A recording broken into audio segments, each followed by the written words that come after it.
tiap-tiap kali mengkaji tentang kisah Sayyidah Maryam alaihissalam, tuan-puan, terpaku. Saya ambil contoh sikit je. Macam mana Sayyidah Maryam menguruskan satu perkara yang memang Allah jadikan ujian kepada wanita, iaitu emosi.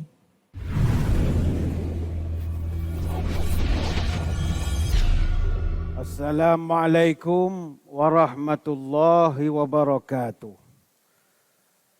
Bismillahirrahmanirrahim.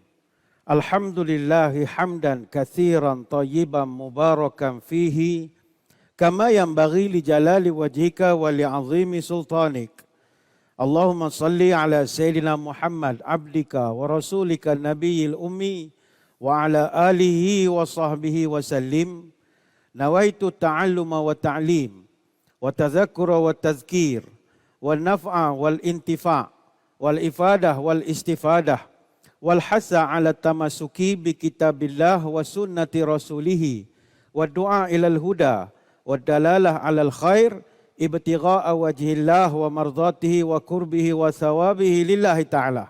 Allahumma raddina biqada'ika wa sabirna ala bala'ika wa auzi'na syukra ni'ma'ika. Ya Allah, jadikan kami redha menerima takdirmu, jadikan kami sabar menerima ujianmu, dan bimbinglah kami untuk sentiasa syukur kepada nikmat-Mu.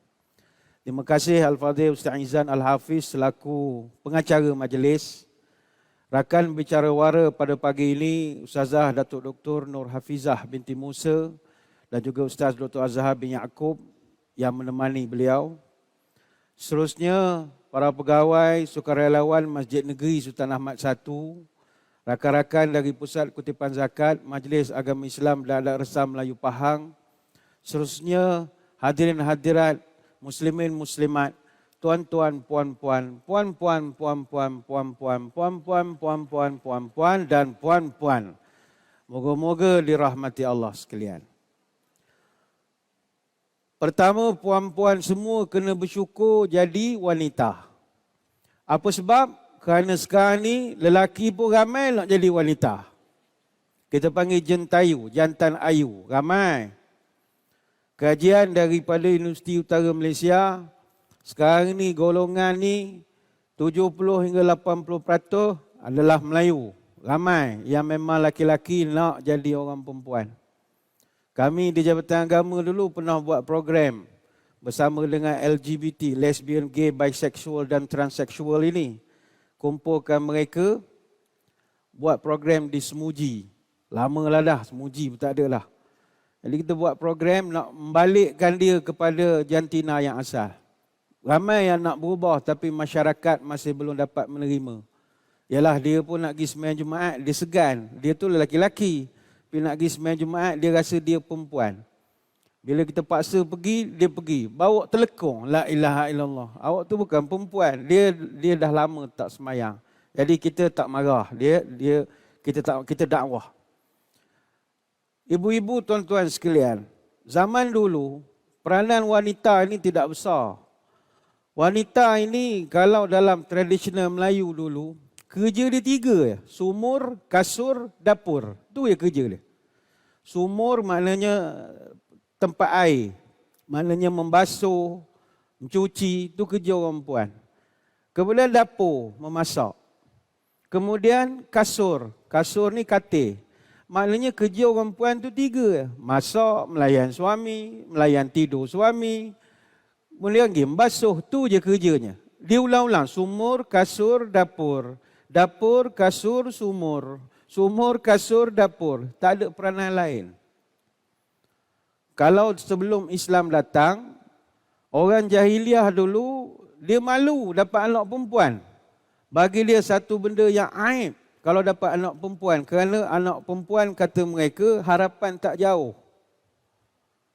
Hatta sampai sekarang pun di barat, orang putih, kalau dia ni perempuan ada binti dengan ayah dia, bila dia kahwin dengan orang lain, nama ayahnya, nama dia semua dibuang. Dia jadi Mrs. je. Macam contoh katalah nama dia Victoria Caroline Adams. Mungkin ramai orang tak kenal. Tapi bila dia kahwin dengan David Beckham, orang panggil dia Mrs. Beckham. Buang terus nama. Mana kena bergantung dengan nama suami, baru orang kenal. Ini masih lagi pahaman sampai sekarang. Sebab itu di barat, mereka ada satu falsafah, wanita ini adalah God's second mistake. Penciptaan kesilapan Tuhan yang kedua, kata mereka. Kesilapan Tuhan yang pertama ketika mencipta setan. Patut tak payah buat setan itu. Nyusah ke kita sampai sekarang. Yang kedua, patut tak payah cipta pun Hawa tu. Kerana kata mereka, Hawa lah punca Adam makan buah. Adam tak nak, Hawa pujuk. Ini pendapat mereka. Sebab itu tahun 1857, 8 bulan Mac, berlaku pemberontakan besar-besaran kaum wanita di New York yang bermula daripada tarikh itu sambut sampai sekarang Hari Wanita, 8 hari bulan Mac. Tapi alhamdulillah Islam datang, dia ubah perkara ini. Wanita diangkat ke darjat yang sangat mulia sehingga kan dalam Quran ada satu surah khusus untuk orang perempuan saja. Apakah surah itu? Surah An-Nisa, 176 ayat, ada 3 juzuk. Special untuk orang perempuan. Begitu juga Allah Ta'ala mengizinkan kepada orang perempuan menggunakan salah satu namanya yang mulia, iaitu Ar-Rahim, sebagai salah satu daripada anggota badan yang ada pada seorang wanita. Rahim. Dan itu nama Allah. Puan-puan balikkan belik suami pada kaki sampai kepala, tak jumpa nama Allah pada badan. Tak ada. Perempuan saja. Dan itu adalah hadis. Dan cerita tentang bagaimana sayangnya Nabi kepada wanita itu tak perlu kita ulah. Banyak betul contoh-contohnya. Hubbiba ilayya minad dunya nisa'u wa tibu wa ju'ila qurratu aini fis salati. Nabi kata, sebagaimana Anas bin Malik pernah dengar, aku dalam bab dunia ni aku paling suka sekali wanita. Wanita makna wanita salihah. Aku suka wangi-wangian. Aku suka semayang. Jadi ini salah satu yang Nabi suka adalah wanita. Inilah dia, makhluk Allah yang paling indah, wanita. Ad-dunya mata'un wa khairu mata'iha al-mar'atu salihah. Dunia ni kesenangan. Tetapi sebaik-baik kesenangan adalah wanita salihah. Bandingkanlah penciptaan makhluk-makhluk Allah, mana paling lawa? Wanita.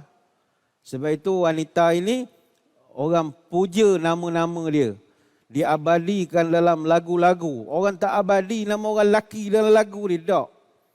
Azizah, Suzana, Masmona, Fatimah, Kamelia, Zakiyah, Lizawati, Rozana, Azura, Fiona, Isabella, Tiara. Macam-macam lah kita boleh aturkan satu-satu.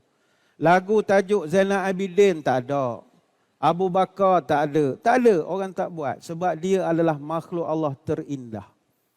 Cuma pada pagi ni kita nak menengok. Kalau setakat dia ni makhluk terindah, tak ada makna. Kerana kita nak seluruh wanita-wanita yang kita kasihi ni, yang terdiri daripada mak kita, kakak kita, mak saudara kita, isteri kita, ini semua jadi wanita-wanita surga. Bagaimana caranya? Ada satu riwayat daripada Abdul Rahman bin Auf. Mudah sangat orang perempuan masuk surga banding laki-laki, kata Nabi. Idza sallatil mar'atu khamsaha wa shamat syahraha wa hafizat farjaha wa ata'at zawjaha qila laha udkhulil jannata min ayyi abwabil jannati syi'ti. Kata Nabi, kalau seorang perempuan wanita itu, nombor 1 jaga sembahyang. Yang kedua, jaga puasa bulan Ramadan. Yang ketiga, jaga maruah dia. Yang keempat, taat kepada suami. Maka akan dikatakan kepada wanita itu nanti, udkhulil jannata min ayyi abwabil jannati syi'ti. Masuklah kamu ke dalam surga ikut mana-mana pintu awak nak. Ini hadis riwayat Imam Ahmad. Puan-puan, kami orang laki-laki nak masuk surga ada pintu khusus. Kalau orang yang rajin sedekah, ada pintu sedekah. Orang jihad, pintu jihad. Tak ramai laki-laki yang boleh masuk pintu semua. Tak ramai. Ada orang tertentu macam Sayyidina Abu Bakar As-Siddiq radhiyallahu anhu. Itu dia special case. Tapi bagi orang perempuan, dia buat saja 4 perkara itu, dia boleh masuk dari mana-mana pintu dia nak. Pintu padam boleh, pintu MPK boleh, pintu bank boleh, pintu tuanku boleh, pintu belah loading boleh. Ikut dan dia nak masuk daripada mana-mana. Tak ada SOP. Sebab itulah, kita kalau berazam nak masuk surga, kita kena cari contoh. Nanti Ustazah Datuk akan terangkan beberapa contoh-contoh wanita surga yang kita kena jadi teladan. Cuma secara umum dalam hadis Nabi pernah sebut, kata Aisyah, Sayyidatun Nisa'i Ahlil Jannah Arba'ah. Penghulu bagi semua orang perempuan dalam surga nanti ada 4 orang. Maryam bintu Imran, Fatimah binti Rasulullah, Khadijah binti Khuwailid, wa Asiyah. 4 orang ini dia jadi ketua. Nombor 1 sekali Maryam, anak kepada Imran. Yang kedua Fatimah, anak Nabi kita.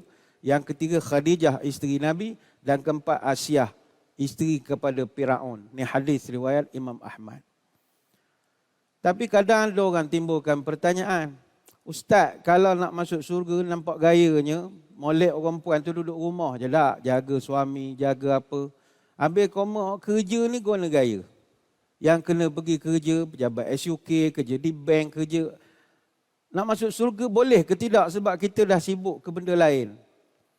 Baik, ibu-ibu sekalian, secara prinsipnya wanita surga tidak mesti jadi suri rumah saja. Tak mesti. Tiada isu wanita berkerjaya, meniaga ke apa ke untuk masuk surga. Bahkan dalam dunia pekerjaan, kita sangat suka kalau wanita terlibat. Sebab orang perempuan ni dia banyak kelebihan. Apa kelebihan orang perempuan? Pertama, multitasking. Ini tak ada orang boleh nafikan. Pernah dibuat kajian di Universiti Glasgow. Orang lelaki dengan perempuan dalam bab multitasking, perempuan lebih lagi. Multitasking ni maknanya dia boleh buat 2-3 kerja serentak. Orang lelaki tak, dia fokus. Lepas tu tuan-tuan kalau suruh suami pergi ke kedai, tunas manja ke mana, suruh beli barang, barang tu je dia beli. Dia tak ada kreatif nak menambah benda lain. Dia sangat fokus. Kalau suruh suami masak, 3 jam baru siap. Sebab kalau dia goreng ikan je dulu. Dah selesai kan baru dia buat benda ni. Orang perempuan tak, dia multitasking. Dia nanak nasi, batukang dia ni, pak. Dia boleh tinggal sekejap, pak. Anak balik sekolah, buka pula pintu, hambat pergi mandi. Dia pergi pula ke dapur lagi, pak. Dia multitasking. Sebab itu dalam hal mengasuh, membesar, mendidik anak-anak, siapa yang paling memberi sumbangan terbesar? Kaum ibu, kaum wanita.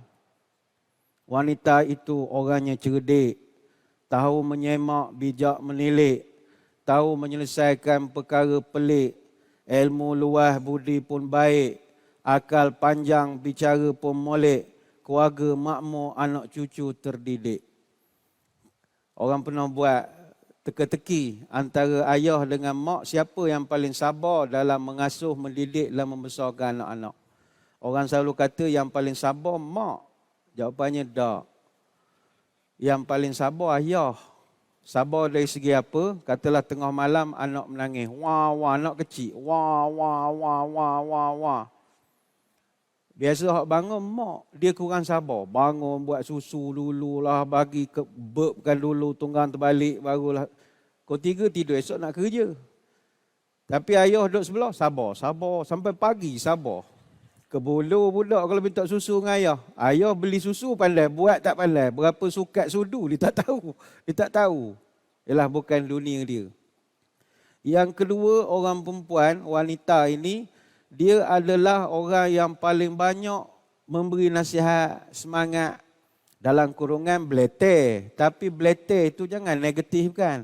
Dia memberi dorongan, memberi semangat. Walaupun cakap tak berhenti, tapi dia concern. Dia nak anak dia jadi baik, nak suami dia jangan berkawan dengan orang tak senonoh. Dia nak yang terbaik. Jadi mediumnya pom. Orang puan cakap banyak, itu dah dibuat kajian. Universiti Utara Malaysia pernah buat kajian, Dr. Sabita Marikan. Dia mengata orang puan Sehari bercakap 20,000 patah perkataan. Punyalah banyak. Orang lelaki 7,000 perkataan sehari. Orang lelaki dia kurang bercakap. Kadang puan-puan suami balik petang, dia sampai saja rumah, kita tanya ke main panjang, jawab sepatah je. Apa nak makan lah? Tadi panjanglah soalan kita tanya. Nak makan, kita buat kerja. Apa jawapan suami? Bunyi lembu gitu. Gitu. Jadi kita kat 10 patah, nisbah 1 patah. Itu yang jadi tidak banyak. Tapi inilah kepada tuan-tuan, duduk sebelah yang sedang menonton. Kalau kita dapat isteri banyak bercakap, you are not alone. Satu dunia menghadapi benda yang sama. Jangankan kita, sahabat-sahabat Nabi, hatta Rasulullah sallallahu alaihi wasallam pun isterinya bercakap banyak. Pernah ada satu riwayat, Umar radhiyallahu anhu datang jumpa Nabi, dia nak mengadu hal. Kata dia, ya Rasul, kunna ma'syara Quraisy naghlibun nisaa falamma qadimna 'alal ansar idza qaumun taghlibuhum. Kata Umar, ya Rasulullah, kita ni sejak pindah ke Madinah, orang-orang kita jadi berubah dah ramai. Nabi tanya, berubah apa?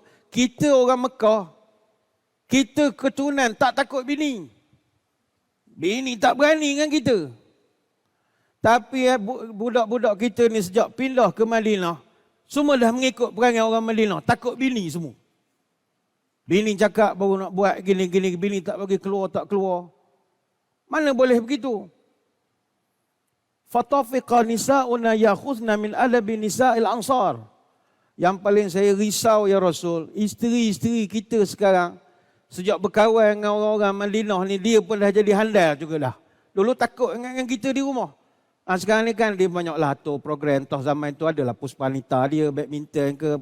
Zaman itu dia bergaul.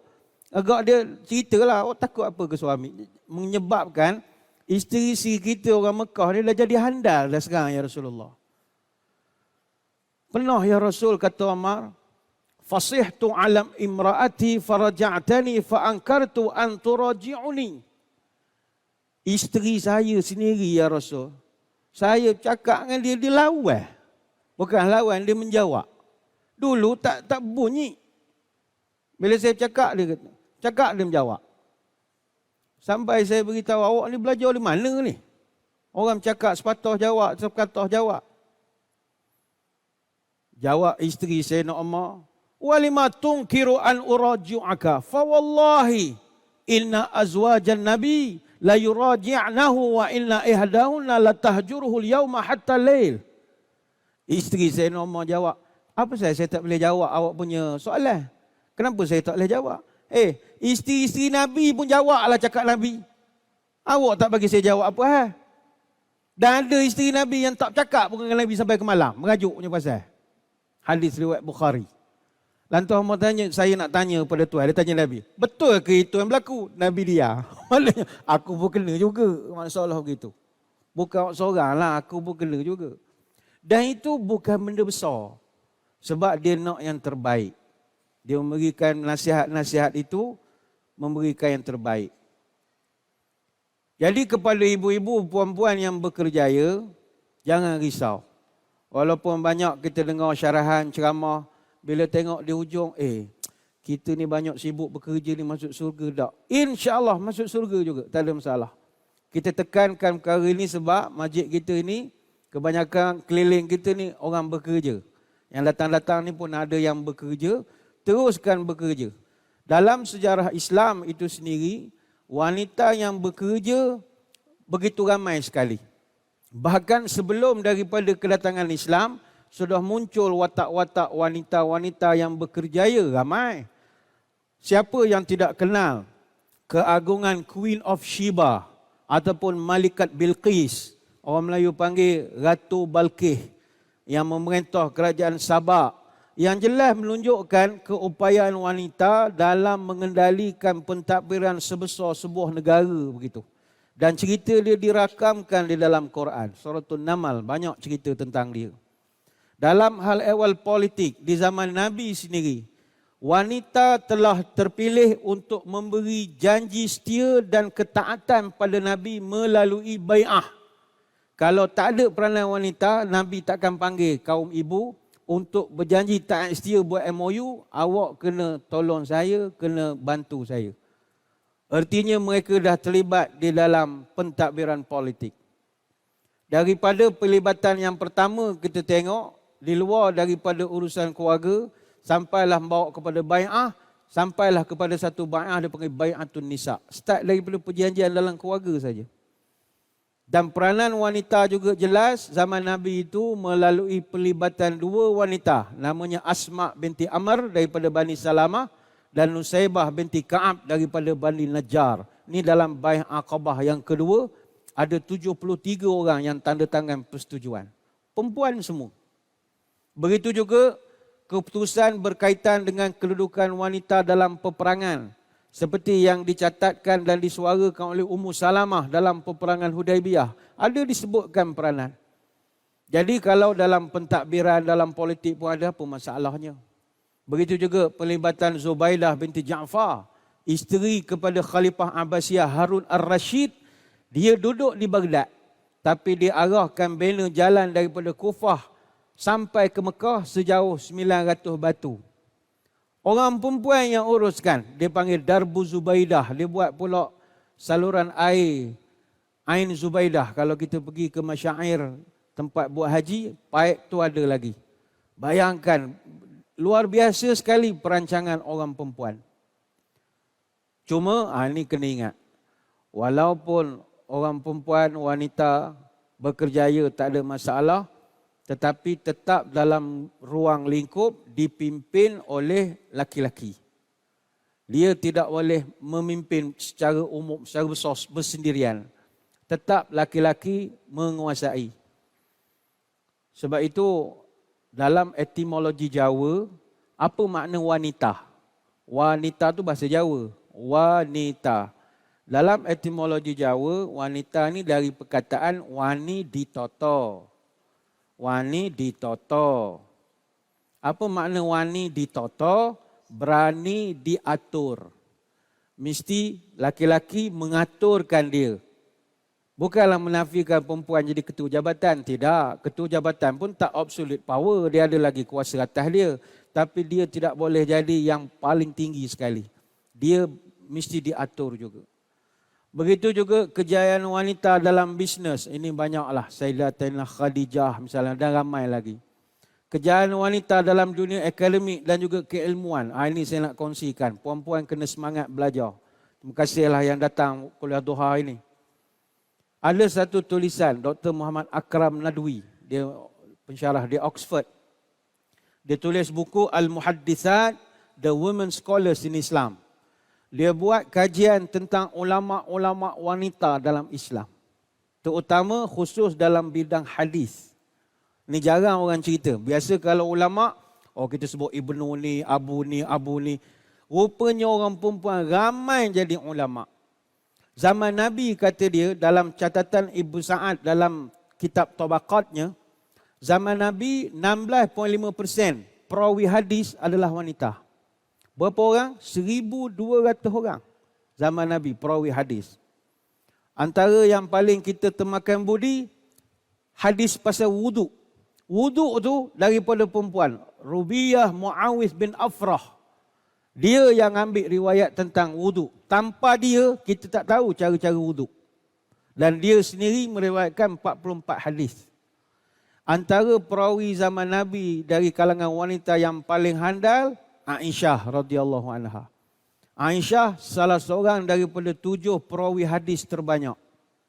Kalau Abu Hurairah diriwayatkan 5,374 hadis, Aisyah sendiri riwayat 2,210 hadis. Banyak. Dan dia begitu berani sekali. Dia berani tanya Nabi bab taharah yang orang lain segan tanya. Dia tanya bab jihad. Sebab dia gerak orang perempuan tak lagi perang sekali. Dia tanya je. Dan daripada 10 periwayat wanita yang meriwayatkan hadis, 5 daripadanya adalah isteri-isteri Nabi. Seorang daripadanya adalah anak tiri Nabi, iaitu Zainab binti Abu Salamah. Seorang lagi sepupu Nabi, Fahitah bin Abi Talib. adik-beradik Sayyidina Ali. Dan seorang lagi kakak ipar Nabi, Asma binti Abu Bakar. Dan ada dua orang yang tak ada hubungan dengan Nabi, Nasibah binti Ka'ab, orang panggil Ummu Atiyah, dan juga Safiyah binti Syaibah. Ini semua handal hadis.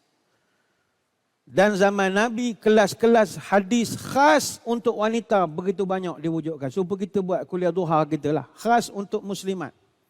Asma binti Umais. Dia ni diriwayat dalam 24 hadis. Dia pernah jumpa Nabi mengadu, "Ya Rasul, buatlah satu kelas khas untuk orang perempuan." Dia berani. Nabi luluh je, tak ada masalah. Tapi bila zaman tabi'in, catatan daripada Ibnu Hibban, zaman tabi'in perawi hadis ni hanya 1.09% saja wanita. Maknanya masa itu ada 90 orang. Kata Az-Zahabi, ulama perawi wanita, kalau hadis daripada perempuan, integritinya sangat tinggi, kualiti dia. Sebab orang tahu perempuan tak berdoa. Kalau tengok perawi perempuan, semua angkat topi. Kata Az-Zahabi, dalam kitab Mizanul I'tidal, ada 4,000 perawi yang dusta. Ada dalam satu kitab, dikumpulkan nama perawi hak kuat berdoa. Ada. Dan daripada 4,000 hadis, tak ada seorang pun perempuan. Ini integriti wanita, no doubt about it. Hebat. Contoh tokoh ulama wanita zaman tabi'in, cicit kepada Nabi, Nafisah binti Zaid bin Hasan bin Ali bin Abi Talib. Nafisah ni guru pada Imam Syafi'i. Begitu juga Ummu Ummah As-Saqafiyah. Ini guru pada Imam Ahmad. Ibn Hajar Al-Asqalani sendiri berguru dengan 30 orang guru ulama wanita. Imam As-Sakhawi dia berguru dengan 40 orang ulama wanita. Imam As-Suyuti berguru lebih pada 33 orang ulama wanita. Bukan sekadar bidang hadis, termasuklah lain-lain bidang.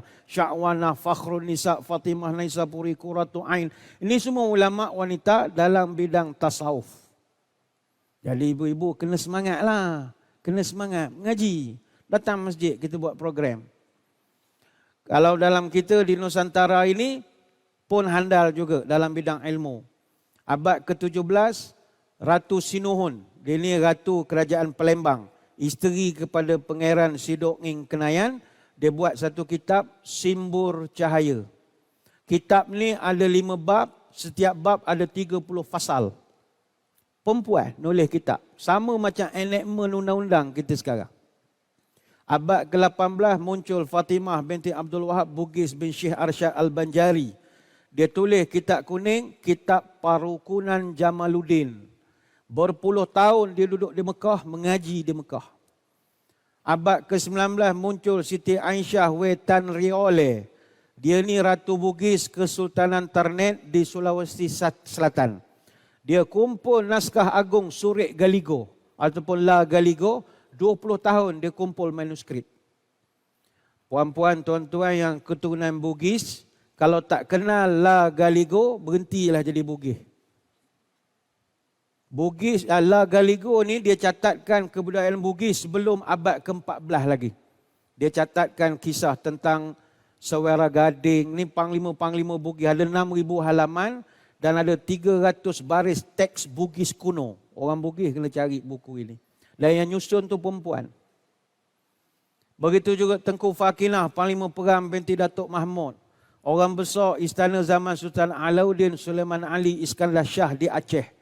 Dia belajar agama di Mekah, balik ke Aceh, buat pesantren di Lamkerak. Perempuan. Syekhah Hajah Rangkayo Rahmah Al-Yunusiyah. Ini yang paling terkenal. Pengasas pesantren moden perguruan Diniyah Putri di Padang Panjang, Sumatera Barat. Tahun 1955, Syekh Azhar yang ke-42, Syekh Abdul Rahman Taj, dia melawat pesantren Diniyah di Sumatera. Balik ke Mesir, ketika itulah dia mencadangkan buka kuliah banat di Universiti Al-Azhar. Siapa yang menggerakkannya? Orang perempuan Nusantara. Dan selepas itu dia diberi geraran Syekhah kepada Rahmah Al-Yunusiyah. Orang Melayu. Macam Ustazah Datuk kita pun samalah. Ada pesantren lah kita panggil, ada pusat pengajian sendiri. Ini perjuangan seorang wanita. Wanita mendidik umat lebih baik daripada orang lelaki-lelaki. Burung pipit, burung helang, terbang tinggi tidak sejajar. Bios juta rintangan menghalang, tetap teguh, tetap gagah, teguh mengajar. Orang perempuan mendidik manusia bukan macam ceramah macam ni. Sejak pada kami dalam buayan lagi. Mak-mak kita mendidik kita. Orang Melayu dididik anak dalam buai aja. Rupanya bukan orang Melayunya. Satu dunia mendidikkan anak dengan mendodoikan. Rupa bukan sekadar nak menidurkan, tapi nak mendodoi, mentarbiah dan mendidik anak. Di Bangladesh rupanya ada lagu kanak-kanak Rom Paranigan, tidurkan anak. Di orang Tamil ada lagu Talatu. Indonesia ada lagu Nina Boboy. Nina Bobo. Sebab itu lagu dodoi orang Melayu istimewa. Baru-baru ni tular di media sosial.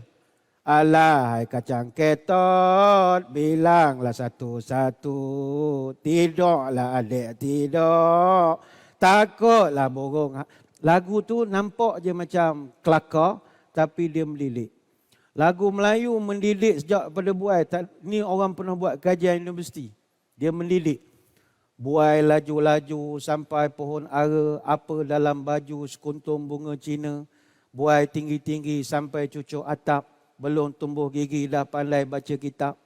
Lagunya lembut-lembut. Suri ram ram, suri ram ram ram, suri ram ya manis. Sedap lagu-lagu dia. Kita mendengar pun rasa nak tidur. Ikan kekek ma iloi iloi. Sedap. Buai laju-laju, puk aman-aman. Kalau kita cak cekuk, udang gamek, suka ya. Dan orang pernah buat kajian, lagu kanak-kanak bahasa Inggeris tak boleh lawan orang Melayu punya dodoi. Kan budak-budak muda sekarang hantar tadika pelik-pelik, nak jadi orang putih ke apa, silakanlah. Tapi dia pun ajarlah lagu yang macam-macam. Lagu London Bridge is Falling Down dan macam-macam. Dalam kajian, lagu-lagu dodoi Inggeris, banyak mesej yang tak bagus. Banyak. Contohnya, tahun 1765 ada lagu Rockabye Baby. Rockabye baby on the treetop. When the wind blows, the cradle will rock. Puan-puan balik tengok liriknya satu-satu. Cerita tu tentang naik buai patah jatuh. Ambil cerita. When the bow breaks, the cradle will fall, and down will fall baby, cradle and all. Ambil cerita baby tu jatuh buai merangkak, naik buai balik. Tak tahu apa pelajaran dia. Cerita membakar jambatan. Begitu juga 1744. London Bridge is falling down. London Bridge is falling down, falling down, falling down. London. Kita tak doa jambatan Tanjung Lumpur runtuh. Dia doa hari siang malam suruh jambatan kampung dia runtuh. Tapi lah bunyi orang putih nampak cerdik sikit. Pada lagu anak rusa nani, anak itik tokwi, suri ram, ikan kekek, burung kenek-kenek, jong-jong inai, lenggang kangkung, anak ayam turun 10, gelang sepaku gelang dan macam-macam lagi. Ini semua pendidikan. Apa yang mustahak pada ibu-ibu, puan-puan sekalian, ini di penghujung lah. Buatlah apa saja amalan yang baik. Cuma dalam ruang lingkup seorang wanita, ahli surga itu saya lihat mendidik umat. Kita takkan jadi kita sekarang kalau tanpa sumbangan mak kita yang belebel siang malam. Pom-pam. Daripada kecil dia beletel, nilurkan kita pun dia menyanyi tu macam lagu. Nak cerdikkan anak. Maka peranan ini diteruskan oleh ibu-ibu sekalian. Sibuklah bekerja, tak kisahlah meniaga ke, jadi ahli politik ke, kerja-kerjaan, tak ada masalah. Tapi mendidiklah umat kita lagi dan lagi dan lagi dan lagi dan lagi dan lagi dan lagi sampai kita tak ada lagi. Saya kira sekadar itu kita akan alihkan pemerhatian kita kepada Ustazah Datuk Dr. Nur Hafizah Musa yang akan berkongsi dengan kita pagi ini siapa tokoh-tokoh wanita surga yang disebutkan dalam hadis dan Quran yang boleh puan-puan pegang terus perwatakan mereka ini supaya jadilah kita bersama dengan mereka di surga. Majlis dengan segala hormatnya, mempersilakan.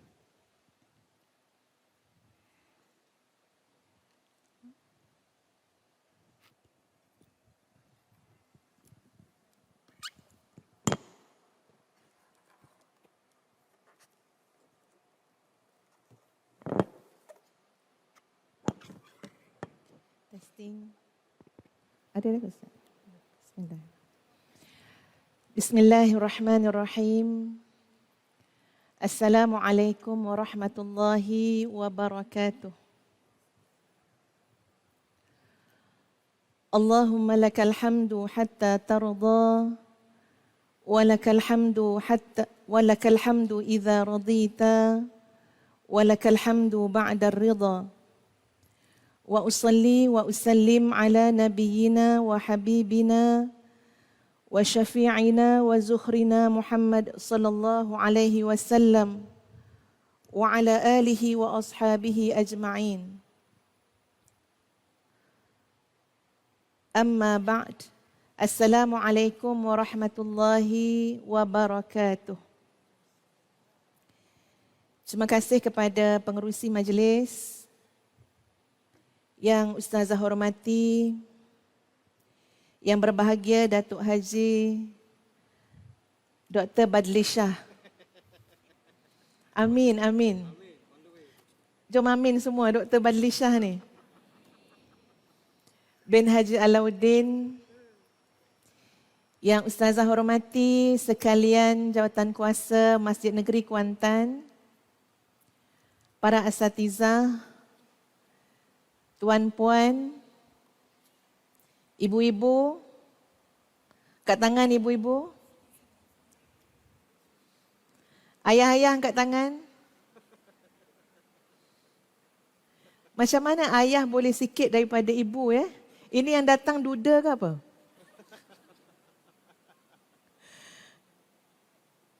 Ataupun yang datang ni janda? Suami tak ikut sekali? Masya Allah. Nenek-nenek angkat tangan. Kalau tak angkat tangan, saya tak cam. Dalam emas apa dia tahu? Semua nampak macam anak dara. Anak-anak, angkat tangan anak-anak, adik-adik, tuan-tuan dan puan-puan yang dikasihi sekalian. Alhamdulillah, thumma alhamdulillah, syukur kepada Allah Subhanahu wa Ta'ala yang mentakdirkan pada pagi yang penuh barakah ini dalam rumah Allah Subhanahu wa Ta'ala yang begitu indah dan makmur, kita dapat bertemu jodoh. Ramai sekali peminat Ustaz Badli Shah. Ustazah ni ibarat macam tayamum numpang-numpang je. Air tak ada, tanah pun berguna. Allahu Akbar, Allahu Akbar. Mudah-mudahan Allah Subhanahu wa Ta'ala memberkahi pertemuan kita pada pagi ini. In uridu illal islaha mastata'tu wa ma taufiqi illa billah. Tidak ada yang kita inginkan kecuali islah. Kita datang sebuah majlis ilmu, kita nak balik menjadi orang yang lebih baik daripada sebelumnya. Cara angguk tu macam wanita syurga dah. Tapi buat belum tentu. Sahabat-sahabat, tuan-tuan dan puan-puan yang dikasihi sekalian, Ustazah punya semangat datang Kuantan semalam dah sampai. Padahal KL dengan Kuantan tak jauh, pagi ni pun boleh bertolak. Tapi takut ada halangan, nak sampai sangat ni Masjid Negeri Kuantan. Awal-awal dah sampai dan dalam perjalanan dah ingatkan balik pantun-pantun nak bagi pada tuan-tuan dan puan-puan sekalian. Ustazah jual pantun ni, Ustazah harap adalah wanita Bugis yang akan jawab. Ke wanita Jawa? Puan Bugis ya? Masya Allah. Nasi dagang, nasi kerabu, puan-puan, I love you. Dengar elok-elok tuan-tuan, pantun tu puan-puan je Ustazah sebut. Makan budu tambah kuah, ibu-ibu, muah-muah-muah. Uhibbukum fillah. Ustazah menyayangi kalian semua kerana Allah Subhanahu wa Ta'ala. Tadi dengar Ustaz Datuk sebut tentang wanita, sedap Ustaz cakap, wanita banyak cakap. Tuan-tuan, katalah kita cakap, alah isteri Nabi tu cerita dulu-dulu. Isteri sahabat cerita dulu-dulu. Mari kita ambil cerita hari ni. Saya teringat satu malam, suami Ustazah cakap, "Dek oi, berhentilah bercakap. Mana Dr. Azhar? Ni cerita benar. Berhentilah bercakap, tak penat ke? Ustaz, jadi kalau Datin kat rumah bercakap, ini guru dia. Kita orang daripada Universiti Jordan, daripada Jordan. Kenapa kita bercakap, tuan-puan sekalian? Nak tanya puan-puan dulu, penat tak bercakap? Oh, tak penat. Memang wanita Bugis. Akak ni geleng kepala, dia kata tak penat. Ustazah penat bercakap. Tuan-puan tengok dalam beg yang besar ni, ubat batuk cap ibu dan anak ada, strepsil ada, ubat darah tinggi ada, Panadol ada. Kenapa? Sebab terlampau banyak bercakap. Penat. Tengok. Dah batuk dah. Ustazah bukan bercakap kat sini saja. Ni mesti baru lepas bercakap pagi tadi ni. Dia teringat, ya Allah pagi tadi pun aku bercakap. Kenapa kita bercakap, tuan-tuan? Kalau tuan-tuan nak tahu kenapa kami, walaupun kami kata penat bercakap, tapi bercakap juga. Siapa lagi orang yang paling ikhlas untuk melihat orang-orang yang kita cintai menjadi lebih baik? Kecuali inilah dia, ibu atau isteri. Setuju? Tak kuatlah setuju dia, macam seorang-seorang je ni. Setuju tak? Sangat setuju. Okey, jadi panel. Suruhlah berhenti, kami tak ingin berhenti. Selagi ada benda yang boleh dibaiki dengan bercakap, cukuplah bercakap. Itu hebatnya lah wanita-wanita ni Ustaz ya. Memang bercakap sebab apa? Nak bagi faham. Kalau boleh, wanita ni ada yang cakap dengan Ustazah, saya bercakap sampai saya nak tunggu setitis air mata suami saya keluar. Masya Allah. Susah tu nak tunggu setitis tu. Dia punya nak bagi faham, nak bagi sedar. Ada satu orang hamba Allah dalam kaunseling dengan Ustazah. Suami dia cakap macam ni. Dia tak tahulah kalau dalam TV kena ni Ustaz. Apa? Kena potong ni. Ini ikut pandailah Facebook ke YouTube nak potong. Tapi ni cerita betul. Suami dia kata, isteri saya tak berhenti bercakap, membebel, mengamuk, sampai dia kata, semua ni gila babi Ustazah. Babi pun tak gila macam ni. Sampai macam tu sekali. Seorang wanita tu kadang-kadang, ya tuan-puan sekalian, untuk memberikan faham, memberikan kesedaran. Siapa nak bagi kesedaran? Ada tak orang kat luar sana nak bagi kesedaran pada kita? Atau pada pasangan kita? Atau pada anak-anak kita? Allahumma illa ibu yang ngandungkan dia. Setuju? Ini bukan forum lelaki lawan perempuan ni Ustaz. Lelaki Masya Allah, kedudukan dia tuan-puan, hebat macam mana pun tuan-tuan dan puan-puan, hebat macam mana pun kita isteri, ikutlah banyak tinggi mana pun kita punya sijil, di hadapan suami kita, kita mesti menjadi isteri yang taat. Cuma Ustazah nak bagi faham, ini uniknya seorang wanita. Sahabat-sahabat sekalian, kalau tadi Ustaz dah sebut banyak dah sumbangan-sumbangan wanita-wanita. Ya zaman mutaakhir, maknanya zaman yang terkini sahabat-sahabat sekalian. Ustazah nak bawa kita semua untuk mengambil ibrah pada wanita-wanita syurga yang memang wanita ini bukan agak-agak lagi dah. Tapi ini adalah wanita-wanita yang mewarisi syurga. Jangan tengok pada ustazah. Ustazah belum tentu. Tapi kita berharap sangat kita masuk syurga. Saya cakap betul-betul tuan-puan. Kalau nak masuk syurga, tengoklah, belajarlah daripada wanita-wanita yang Allah gazetkan. Yang Nabi SAW telah pun jelaskan ini wanita syurga. Tadi Ustaz dah sebut dah dalam hadis tadi. Ya, 4 orang penghulu wanita syurga. Sayyidat Nisa'il Alamin.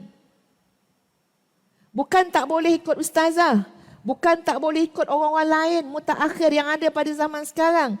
Tapi kami angkat tangan macam ni bagi tahu apa?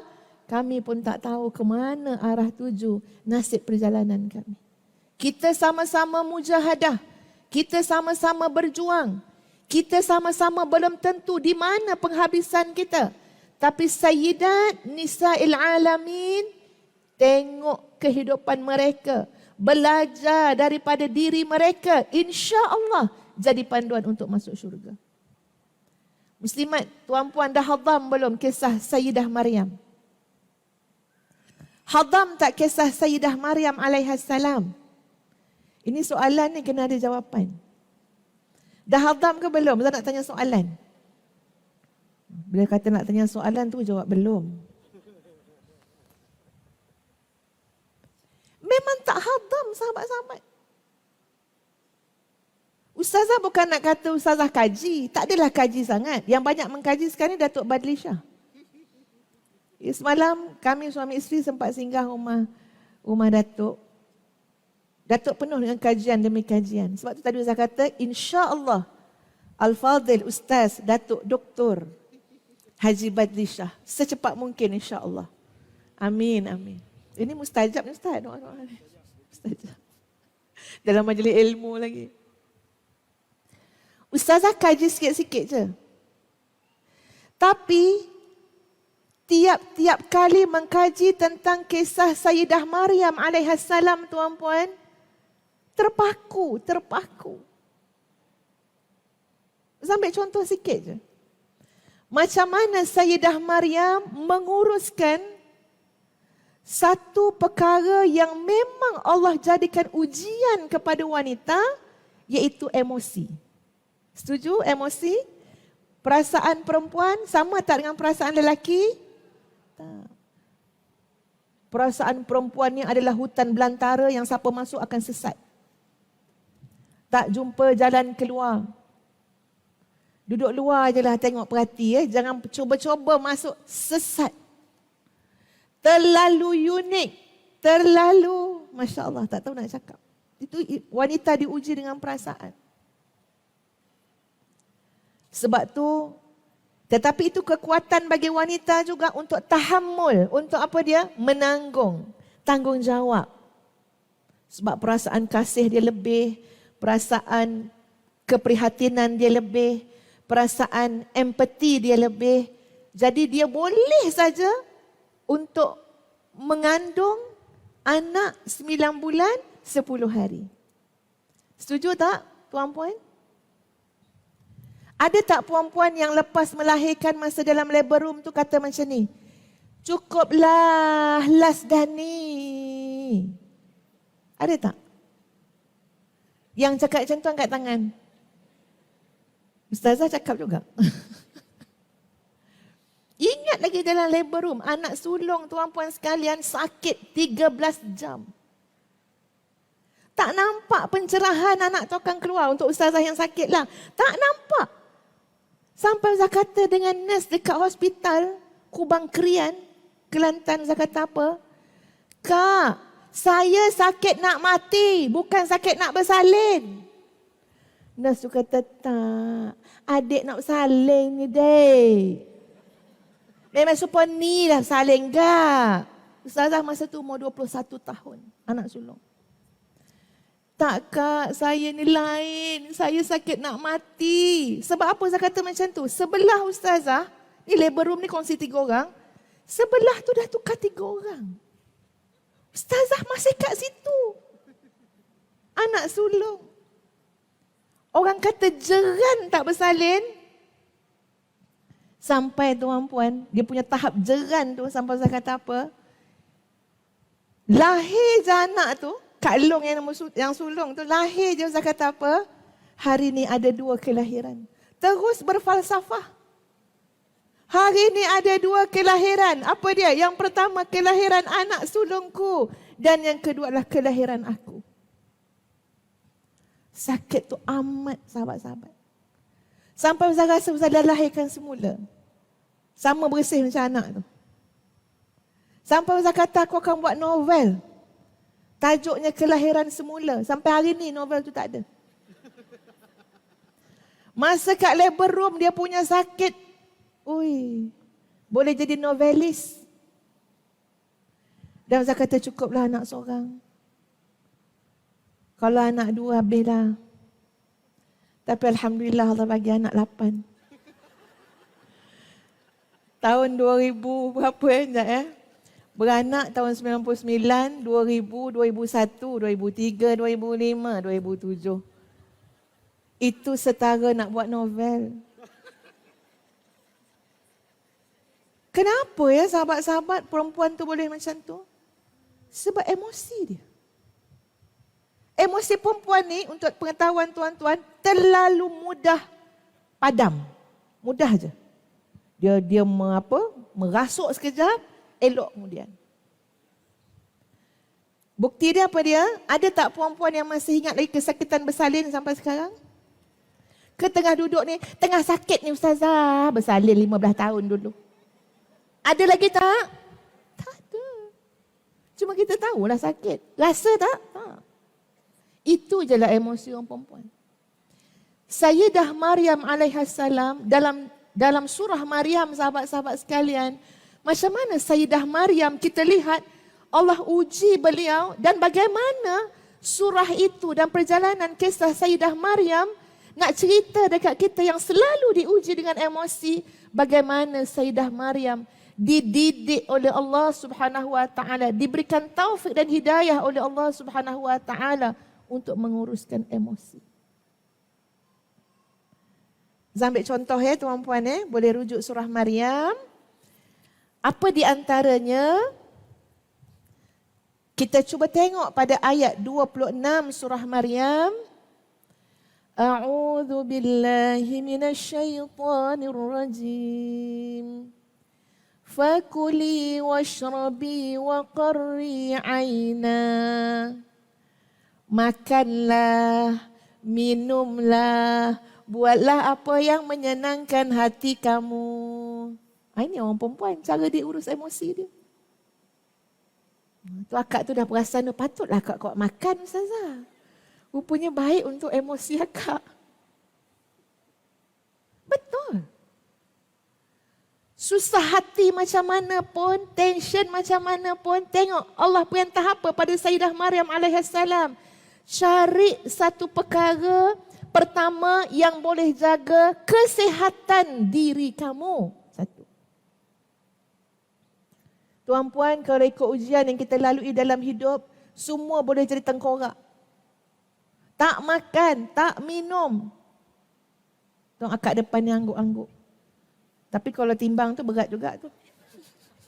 Dia punya angguk macam tengkorak dah. Betul. Ustaz cakap daripada pengalaman ustazah tuan-puan. Kalau ikutkan ujian hidup ni, tengkorak semua ni. Tak makan, tak minum, tak nak tidur, tak boleh tidur malam, ikutkan perasaan, ikutkan emosi. Siapa yang rosak? Badan kita. Tubuh badan kita akan rosak. Nak ikut menangis sampai jadi cerita Piramli, buta. Lepas tu pergilah cari Dr. Asmadi. Kok ada. Kalau ikutkan. Tapi Al-Quran kata apa? Fakuli washrabi, makanlah, minumlah. Jaga kesihatan kita. Time makan, buat macam orang tak ada masalah. Apa orang cakap? Melintang, apa benda? Ustaz yang pandai tu. Membujur lalu, melintang sapu. Makan. Semua selera. Western, Thailand, Arab. Oh, teringat Ustaz. Ada satu hari tu kami suami isteri dipanggil. Dia betul-betul dipanggil oleh mak seorang wanita.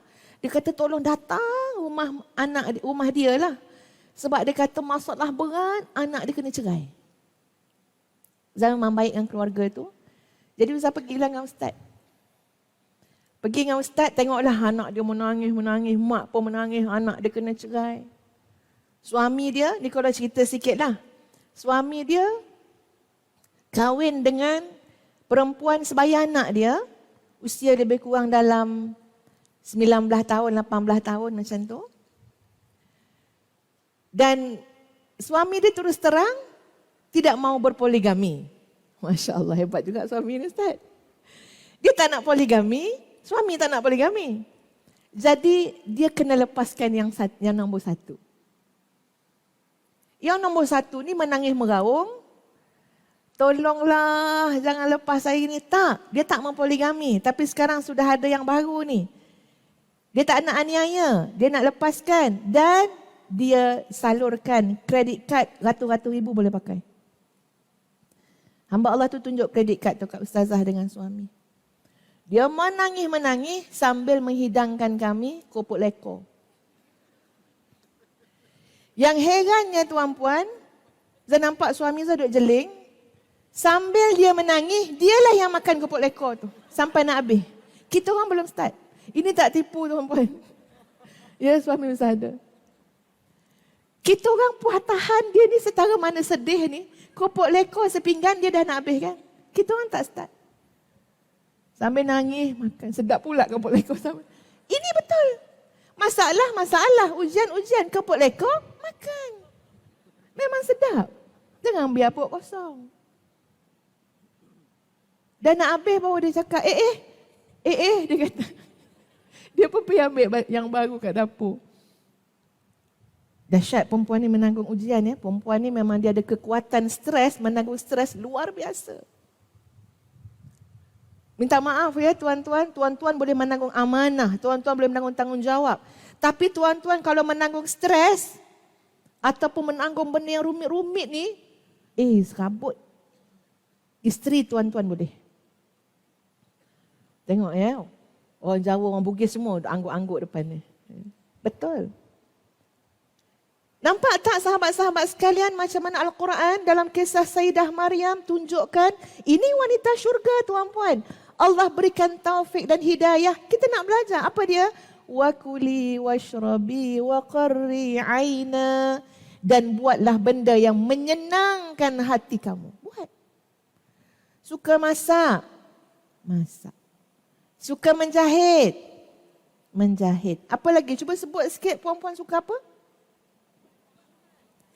Buat gubahan. Lagi apa lagi? Selfie. Selfie lah. Jangan lupa pakai filter. Kan kalau tak ada filter sakit hati. Stres balik. Kalau memang selfie suka pakai filter, silakan. Wa qarri aina. Buatlah benda yang kau suka. Asalkan tidak menyalahi syarak. Lagi suka apa lagi?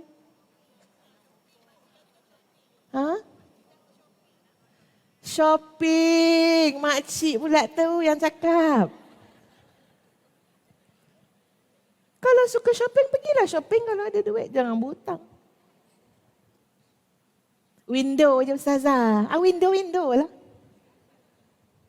Kalaulah itu boleh melegakan tekanan yang kita hadapi. Nanti kita nak balik, berperanan balik sebagai isteri dan ibu dengan baik. Ya silakan. Wa qarri aina. Buatlah benda yang menyenangkan hati kamu. Bukan kecil ujian yang ditimpakan kepada Sayyidah Maryam alaihassalam. Tengok ya itu. Macam mana bimbingan Allah Subhanahu Wa Taala kepada wanita syurga ini.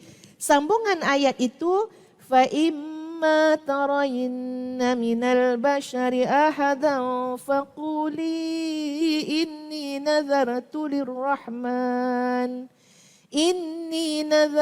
lirrahmani sawma falan ukallimal yawma insiya. Bila kamu jumpa orang, ini masalah besar kita. Masalah besar kita di mana? Orang keliling kita. Sampai saya pernah cakap macam ni tuan-puan. Cakap kat diri sendiri, cakap kat jemaah-jemaah kan, ikuti kuliah. Kita ni banyak je benda tak puas hati dengan suami. Betul ke tak betul? Macam-macam tak kena. Suami lambat pergi masjid lah, suami tak pakai serban lah, suami tak pakai jubah putih macam Ustaz Badli Shah lah. Ya, suami tak itulah, suami tak ini, suami tak ambil PhD lah. Macam-macam. Dah tanya satu soalan je tuan-puan. Saya cakap kat diri sendiri benda tu. Kalaulah kamu berdua je dengan suami kamu duduk dalam hutan. Berdua je dengan suami duduk dalam hutan. Saya tanya diri ustazah, dah pernah tanya dah. Ini share je dengan tuan-puan. Kamu boleh terima tak suami kamu seadanya? Kamu dua orang je.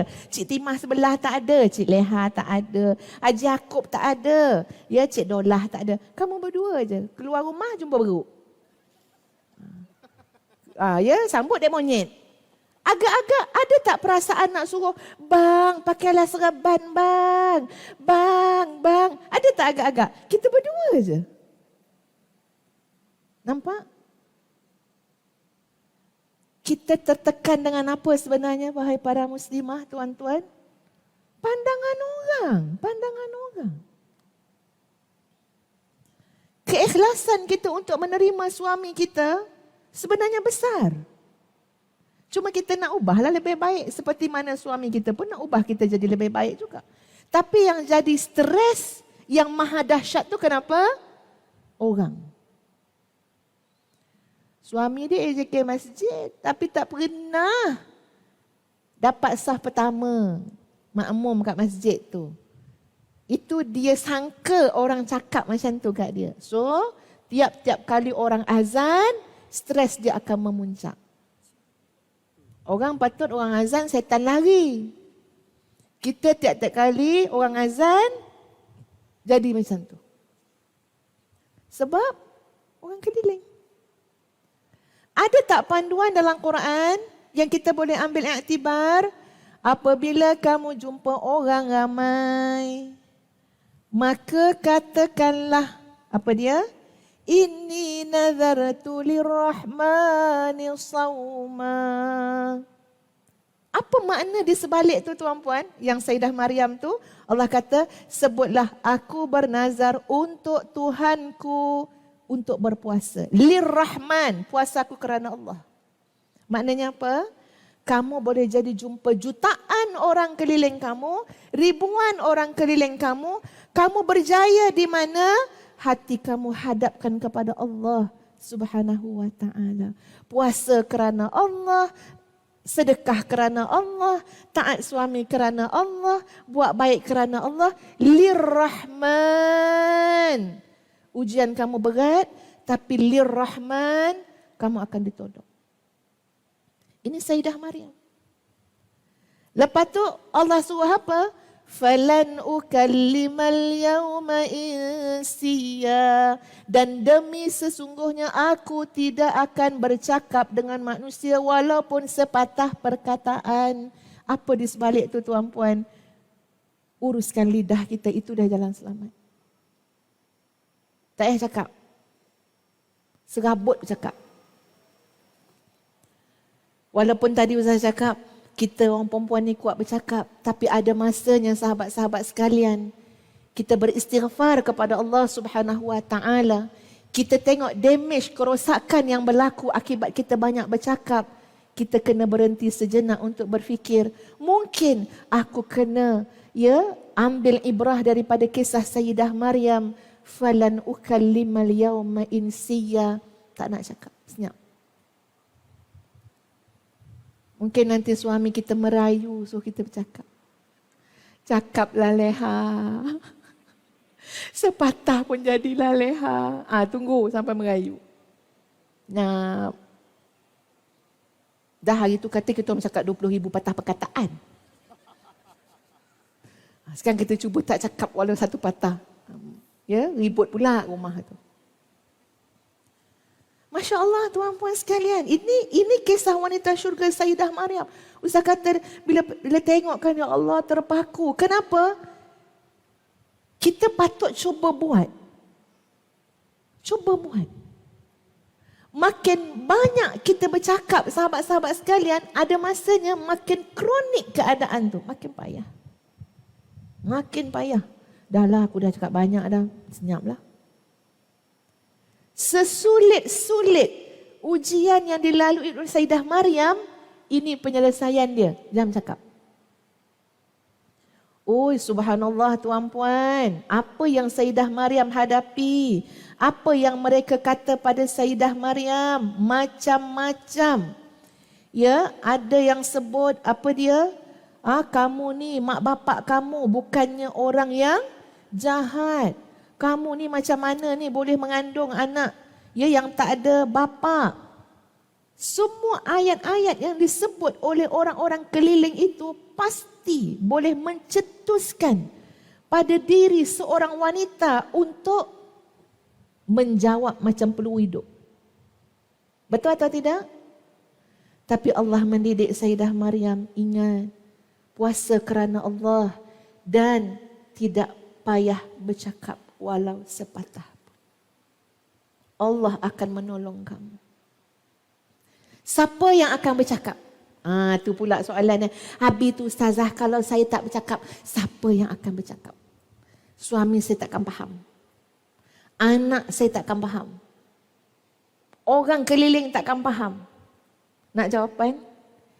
Yang akan bercakap adalah kebenaran. Ini dah macam cerita Bobo Boy.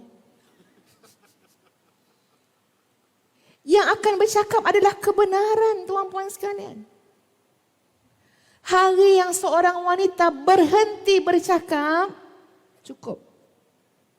Cakap dulu pasal nak bagi faham. Kok tak faham? Betul tak ni? Cakap tu pasal nak mencari solusi. Tapi kalau sampai waktu yang sudah tidak boleh bercakap lagi, yakinlah tuan-tuan dan puan-puan, kebenaran akan bercakap. Allah Subhanahu wa taala Maha mengetahui bagaimana kebenaran itu akan diserlahkan, cuma bersabar menanti masa. Itu wanita-wanita hebat ni tuan-puan, kena fahamkan Quran tu baik-baik. Bukan bermakna kita hebat ya tuan-puan, tak. Kita banyak dosa, kita banyak kelemahan, kita banyak kekurangan. Tapi kita tidak kecewa dengan diri kita. Kita tak kecewa dengan rahmat Allah Subhanahu wa taala. Susah kita nak jadi wanita yang baik, wanita yang lebih baik kalau awal-awal syaitan berjaya membuatkan kita kecewa dengan diri kita sendiri. Orang mungkin cakap macam-macam kat kita. Alah, dia tu cakap tak serupa bikin. Macam-macam orang boleh cakap. Satu jari menuding kepada orang lain, cakap kat kita contohnya lah. Ya, suami cakap kat kita ke, anak cakap kat kita. Tengok berapa jari menuding kepada diri sendiri. Orang boleh cakap macam-macam. Betul tak tuan-puan? Tapi kunci dia apa? Jangan kecewa dengan diri sendiri. Jangan kecewa dengan rahmat Allah. Nak masuk syurga ini prosesnya panjang. Ada orang bunuh 99 orang. Berakhir dengan dia masuk syurga. Jadi kalau kita ada buat salah ke apa benda ke, move on lah tuan-puan sekalian. Biarlah, pedulilah apa orang nak cakap. Kenapa? Allah Subhanahu wa taala paling sayang kat kita. Masing-masing ada jalan takdir masing-masing. Hari kita senyap, kebenaran akan bercakap. Mana kita belajar? Kisah Sayyidah Maryam alaihissalam. Logik ke tak logik budak kecil bercakap? Logik tak anak? Anak usia berapa bulan bercakap? Logik tak? Tak logik. Tapi soalan ustazah, Nabi Isa alaihissalam ketika mana bayi bercakap ke tidak? Bercakap biiznillah.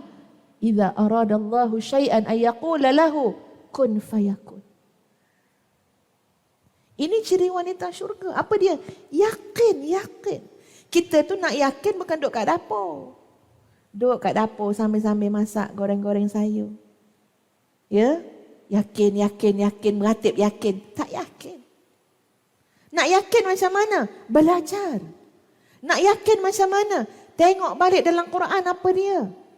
Gali balik, fahami yang tersurat, yang tersirat dalam Al-Quranul Karim. Kita terus menimba ilmu. Kita mengambil pelajaran daripada kehidupan kita. Keyakinan akan bertambah. Ini wanita syurga. Bukan kita yang confirm wanita syurga. Kita berharap. Tapi Sayyidah Maryam alaihissalam itu penghuni syurga tu. Ustazah ambil contoh daripada kisah Sayyidah Maryam yang meletakkan kebergantungan dengan Allah Subhanahu wa taala dan Allah telah menunjukkan jalan keluarnya. Boleh saja apa-apa yang berlaku di dunia ni tuan-puan, petik jari. Idza aradallahu syai'an ay yaqula lahu kun fayakun. Boleh Islam nak berkembang secara dalam masa sesaat, boleh. Tak payah ada pendakwah pun boleh. Tak payah ada amar ma'ruf nahi mungkar pun boleh. Semua benda boleh bagi Allah. Tapi tengok, Allah menjadikan sistem untuk kita semua belajar. Untuk kita semua mengambil hikmah, mengambil peluang nak masuk syurga. Betul sahabat-sahabat? Urusan Sayyidah Maryam, kelahiran Nabi Isa alaihissalam terlalu mudah bagi Allah Subhanahu wa taala. Tak ada mak pun boleh. Jangan kata tak ada ayah, tak ada mak pun boleh bagi Allah Subhanahu wa taala.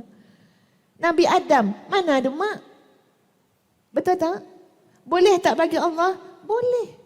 Tapi kenapa kadang-kadang dalam hidup kita tu menempuh begitu dan begini dan begitu, supaya kita ada ikhtiar, supaya kita mencari ilmunya, supaya kita mencari hikmahnya, supaya kita dapat pengalaman dan kemahirannya. Supaya apa? Supaya kita masuk syurga.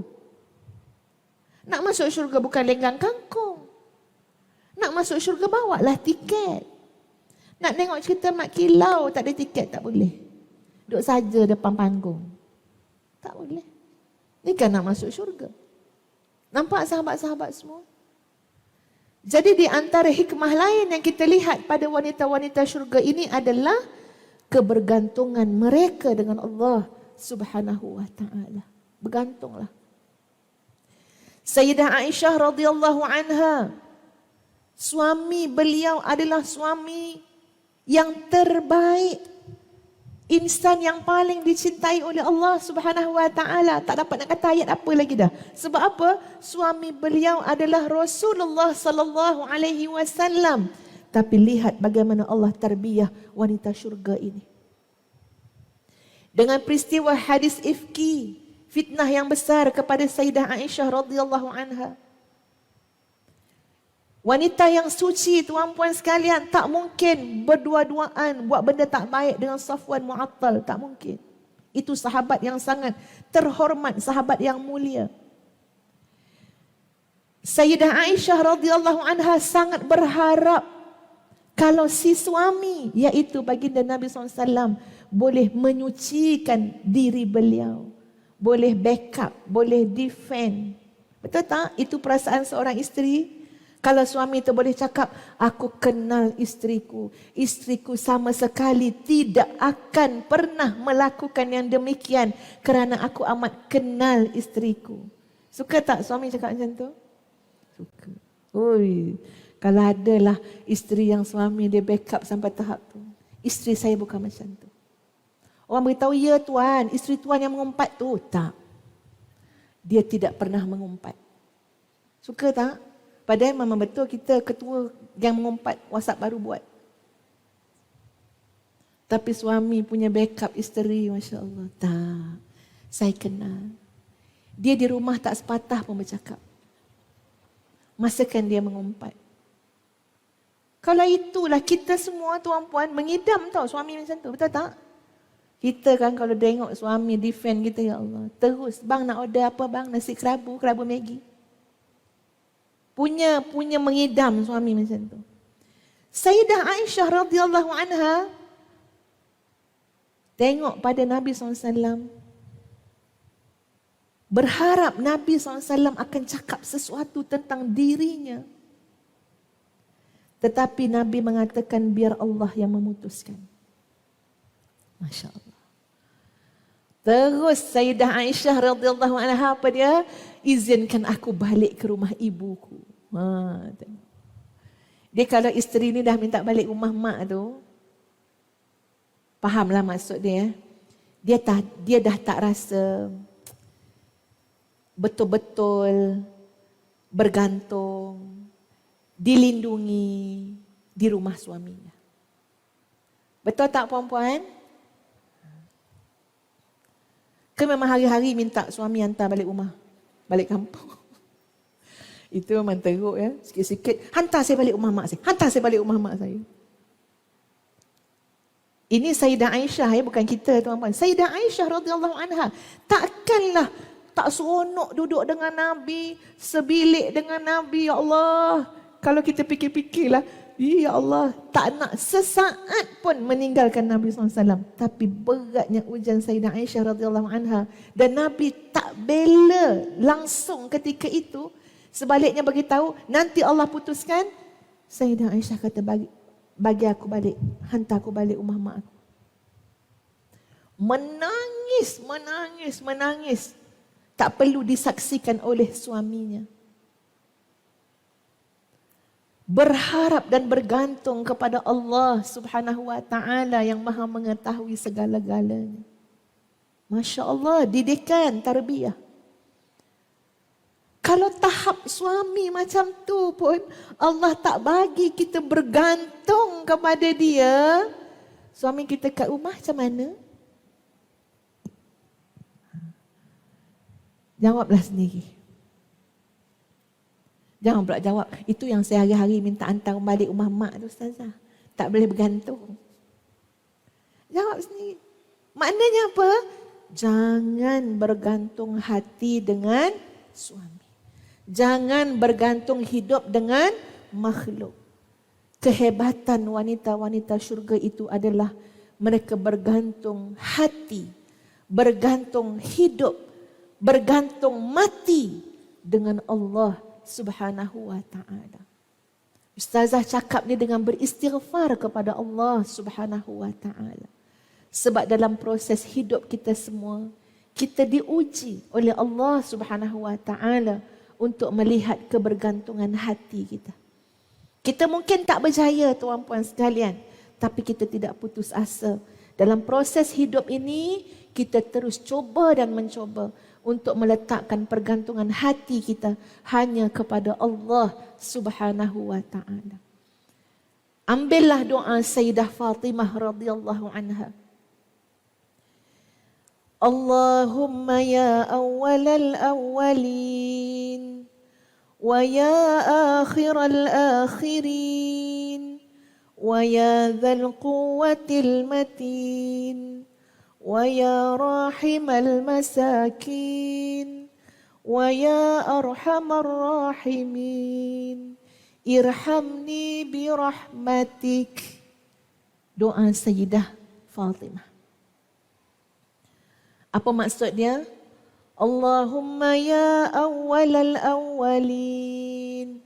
Wahai yang maha awal. Tak ada yang lebih awal. Tak ada yang mendahului Allah Subhanahu wa taala. Wa ya akhiral akhirin. Dan yang akhir. Tidak ada yang mengakhirinya. Wa ya dzal quwwatil matin.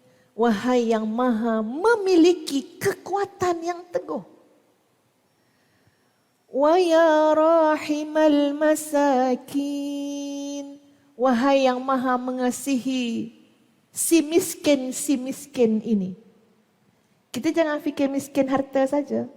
Miskin ni maknanya orang yang berharap pada Allah Subhanahu wa taala. Orang yang lemah. Orang tak ada apa-apa. Siapa si miskin tu? Kita.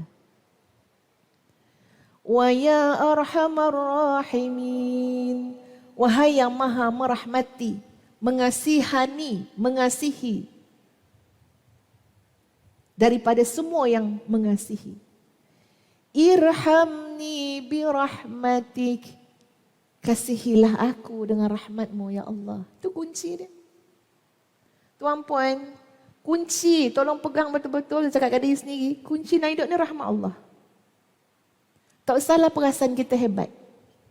Tak usahlah terpesona dengan amalan-amalan yang kita buat. Tak usahlah terpaku, ujub dengan kemampuan-kemampuan kelebihan yang Allah beri kepada kita. Dan dalam masa yang sama, tak perlu kecewa dengan dosa-dosa yang pernah kita lakukan kecuali kembali bertaubat dan beristighfar kepada Allah Subhanahu wa taala. Sebab apa? Tak ada orang masuk syurga dengan amalan-amalan mereka. La yudkhila ahadakumul jannah. Ini kata Nabi SAW. Tidak ada orang yang masuk syurga semata-mata dengan amalan-amalan mereka. Sahabat tanya, wala anta ya Rasulullah, kamu macam mana ya Rasulullah? Nabi jawab, bahkan aku juga bukan masuk syurga kerana amalanku. Illa ayyataghammadani Allah birahmatihi wa maghfiratih. Kecuali Allah meliputi aku dengan rahmat dan keampunannya. Jadi kita kena ingat tuan-puan sekalian. Rahmat Allah lah benda paling besar yang kita patut menangis siang malam untuk minta. Jangan terpesona dengan amalan kita. Jangan tertipu dengan macam-macam tipu daya syaitan kepada kita. Jangan rasa dengan ilmu kita masuk syurga. Rasa berjasa. Ya, rasa banyak sumbangan, rasa berbudi kepada ummah. Jangan. Kenapa? Yang patut kita tumpukan adalah irhamni birahmatika. Rahmatilah aku dengan rahmatmu ya Allah. Ini kita belajar daripada Sayyidah Fatimah radhiyallahu anha. Kebergantungan Sayyidah Aisyah radhiyallahu anha dalam doa-doa beliau. Antaranya doa yang disebut sebagai doa jawami'ul kalim. Doa yang kompres. Allahumma inni as'aluka minal khairi kullihi ajilihi wa ajilihi. Ma alimtu wa ma lam a'lam. Ya Allah, aku mohon segala kebaikan yang cepat ataupun yang lambat, yang aku tahu atau yang aku tidak tahu. Wa a'udzu bika minasyarri kullih ajilihi wa ajilihi ma alimtu minhu wa ma lam a'lam. Dan aku berlindung daripada segala keburukan yang cepat ataupun yang lambat, yang aku tahu atau yang aku tidak tahu. Allahumma inni as'aluka ma sa'alaka bihi 'abduka wa nabiyyuka Muhammadun sallallahu alaihi wasallam. Ya Allah, aku mohon segala kebaikan yang dipohon oleh Nabi sallallahu alaihi wasallam. Wa a'udzu bika mimma ista'adza minhu 'abduka wa nabiyyuka Muhammad sallallahu alaihi wasallam. Aku berlindung daripada segala keburukan yang Nabi Muhammad sallallahu alaihi wasallam berlindung daripadanya. Allahumma inni as'alukal jannah. Ya Allah, aku minta syurga. Wa ma qarraba ilaiha min qaulin aw amal. Dan aku mohon didekatkan kepada perkataan dan amalan yang bawa aku ke syurga. Wa a'udzu bika minan nar. Aku minta jauh daripada neraka. Wa ma qarraba ilaiha min qaulin aw amal. Dan minta jauh perkataan yang membawa aku masuk neraka. Minta jauh daripada tindakan yang bawa aku masuk neraka. Wa anta ja'ala kulla qada'in qadaitahu li khaira. Dan jadikanlah setiap ketetapan yang engkau tetapkan takdir untukku itu, ya Allah, semuanya adalah baik-baik belaka. Ini semua gambaran sahabat-sahabat sekalian. Wanita-wanita syurga itu bergantung penuh dengan Allah Subhanahu wa taala. Tengok pada doa-doa mereka. Ya, bagaimana doa Sayyidah Asiyah dalam Quran. Rabbi bni li 'indaka baitan fil jannah. Wahai Tuhanku, binakanlah untukku di sisimu istana dalam syurga. Bergantung. Ini contoh wanita yang Allah uji suaminya manusia yang maha zalim. Suami kita baik dah, sikit-sikit je beronang. Ya, adalah beronang sikit-sikit. Janganlah pula pergi baca depan dia. Rabbi bnili 'indaka baitan fil jannah wa najjini min fir'aun. Saja pergi baca depan suami macam tu. Bergaduh kan? Siapa Firaun? Suami tanya. Ya, baca diam-diam je lah. Bukan maksud kita suami tu macam Firaun. Supaya lebih sabar. Supaya ingat dengan janji Allah Subhanahu wa ta'ala. وَنَجِّنِي مِنْ فِرْعَوْنَ وَعَمَلِهِ وَنَجِّنِي مِنَ الْقَوْمِ الظَّالِمِينَ. Ini wanita syurga. Gantung. Kadang-kadang hidup kita ni sahabat-sahabat Allah buat kita tak cukup berdoa lepas solat atas jadah. Berdoa memanjang. Berdoa. Ada orang sampai satu tahap tak tahu dah doa macam mana. Ada orang diuji sampai dia kata dia tak perasan dah doa dia macam mana. Jangan kata berdoa tuan-puan. Ada orang melalui ujian yang berat dalam hidup. Dia solat. Dia tak tahu berapa rakaat dari solat sunat. Yang bestnya dia solat. Daripada sujud naik berdiri. Patut baca Fatihah. Dia baca At-tahiyyatul mubarakatus salawat. Punya sakit kepala. Punya kuat tekanan yang dia alami dalam hidup dia habis. Jangan kata serabut yang lain-lain. Dia solat pun tuan-puan, tahiyat masa berdiri, masa duduk tahiyat baca Fatihah. Bismillahirrahmanirrahim. Habis. Orang kata apa? Kubelana. Habis. Tapi ada Allah tak dalam hidup kita? Ada. Bila kita yakin ada Allah Subhanahu wa ta'ala, maksud dia ada apa? Ada sinar, ada cahaya, ada nur, ada hidayah. Ada kebahagiaan, ada assalam, ada keselamatan. Ini kita belajar daripada wanita-wanita syurga. Ada satu doa yang Nabi ajarkan juga tuan-puan sekalian. Iaitu doa Allahumma la ya'ti bil hasanati illa anta wa la yadfa'u sayyiati illa anta wa la hawla wa la quwwata illa bika. Doa ni dia senang, sebab tu Zah share. Doa ni kalau kita tengok dalam buku-buku muslimah, disebut doa yang Nabi ajar kepada muslimah. Jadi memang senang doanya. Allahumma la ya'ti bil hasanati illa anta.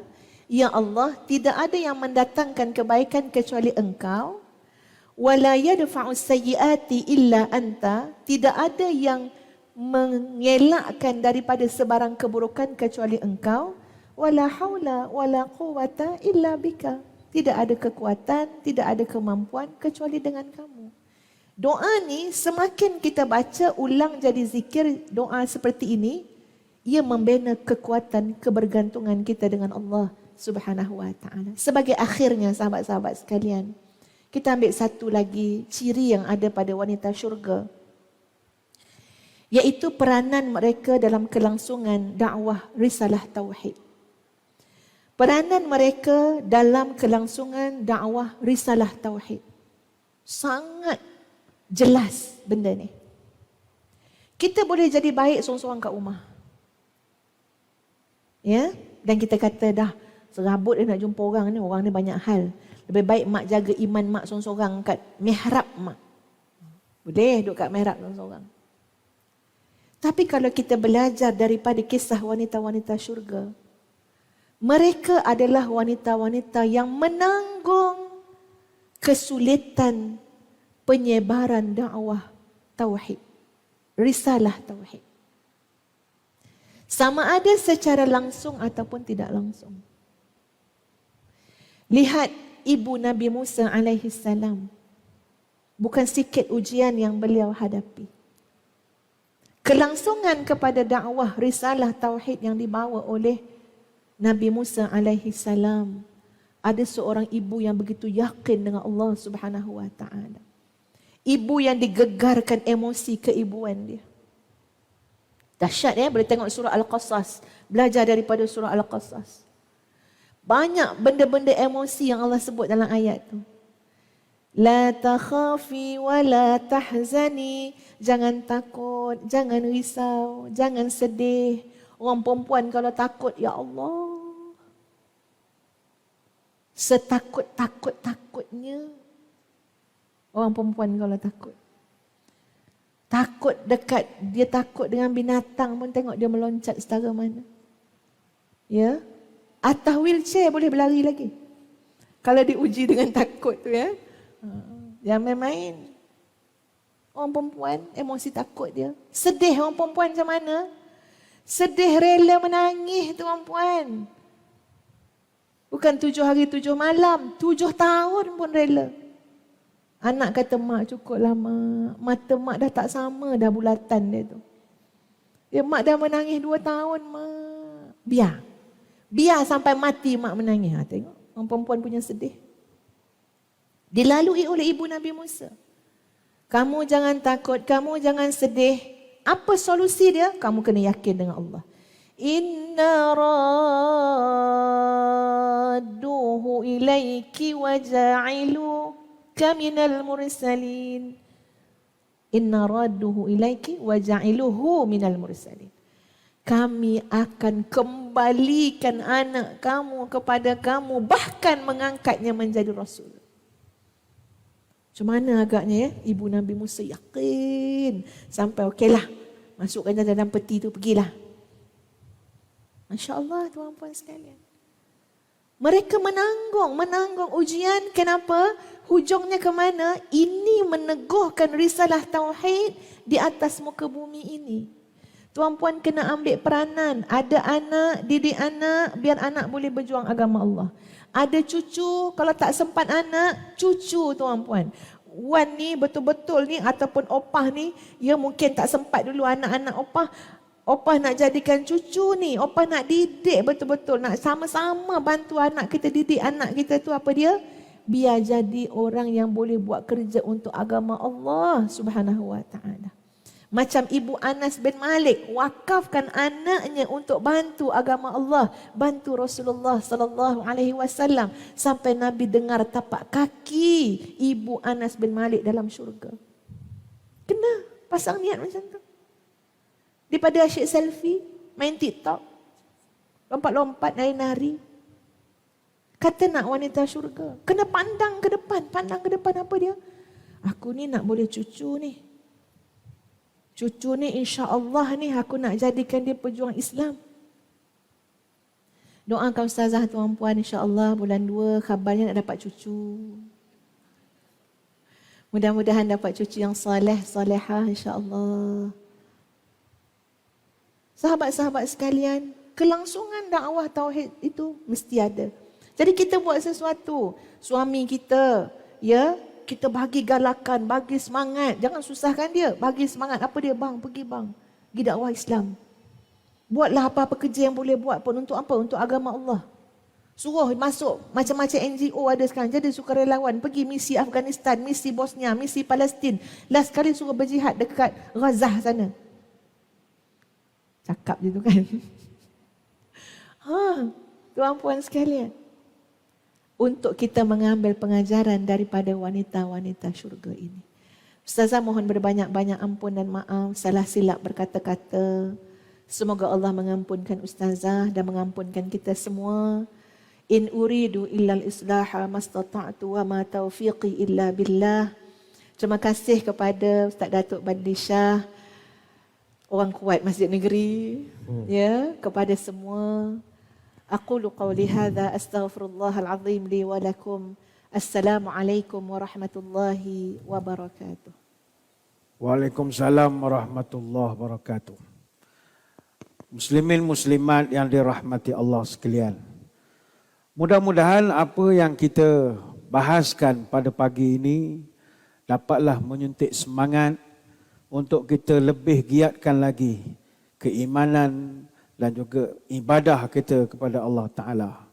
Yang penting kepada ibu-ibu sekalian khususnya jika nak jadi wanita-wanita surga, jangan lembek, hati lemah, fikiran pendek, pendirian goyah, mudah tergolek, bekerja lengah, kurang selidik. Jadilah orang yang boleh menjalankan tugas dengan cergas. Jalankan tugas, tahan beragas. Jalankan amanah, tahan dilapah. Jalankan yang hak, tahan diinjak. Tunaikan janji, tahan dikeji.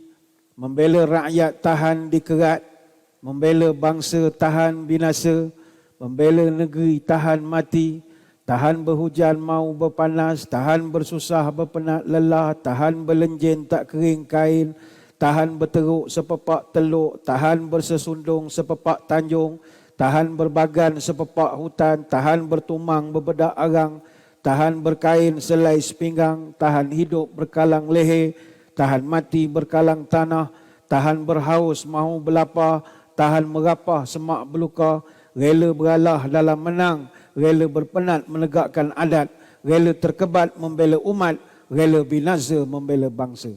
Macam mat kilau pula rasanya. Jadi sekali lagi bagi pihak Masjid Negeri Sultan Ahmad I, kita merakamkan ribuan terima kasih kepada tetamu kita pada pagi ini, Ustazah Datuk Dr. Nur Hafizah Musa, yang dapat meluangkan masa bersama dengan jemaah-jemaah kita di Masjid Negeri Sultan Ahmad I. Terima kasih Datuk. Dan kepada muslimin muslimat para jemaah sekalian, teruskan bersama dengan kami di Masjid Negeri. Kita sentiasa bersedia menganjurkan pelbagai program-program yang memberi manfaat kepada ibu-ibu, tuan-tuan sekalian. Seperti biasa, kuliah duha kita berjalan seperti biasa setiap hari Selasa dan hari Rabu. Boleh datang, diajar oleh guru-guru kita yang berkelayakan Selasa dan Rabu jam 10 pagi. InsyaAllah ada perancangan untuk kelas duha hari Khamis dalam proses kita nak memilih guru yang sesuai. Untuk tuan-tuan, tiap-tiap malam kita buat ceramah maghrib. Tidak miss tiap-tiap malam kecuali malam Jumaat. Hujung minggu kita ada tambah lagi kuliah subuh. Dan kepada ibu-ibu tuan-tuan, kita nak maklumkan juga di tiang belakang sana kita buat Ruwaq Ahmadi. Ruwaq Ahmadi ni kita ada satu orang ustaz, dia memang duduk situ 8 sampai 5 petang. Ada Quran, tuan-tuan puan-puan boleh datang, nak cek tajwid, nak belajar, nak talaqi, nak ulang hafalan, boleh berjumpa dengan ustaz kami pagi sampai petang hari kerja. Ni semua percuma. Hari-hari kita ada buat, datanglah nak ulang balik hafalan apa semua. Kita semua hasrat satu saja, nak memastikan masjid kita ini dapat dimakmurkan seutuhnya dengan program-program keilmuan. Saya kira sekadar itu saja sembang-sembang pada pagi ini. Sekali lagi terima kasih di atas kehadiran. Mohon maaf sebarang kekurangan. Moga-moga bertemu lagi pada lain-lain kesempatan. Wabillahi taufiq wal hidayah. Wassalamualaikum warahmatullahi wabarakatuh. Wallahu a'lam. Terima kasih.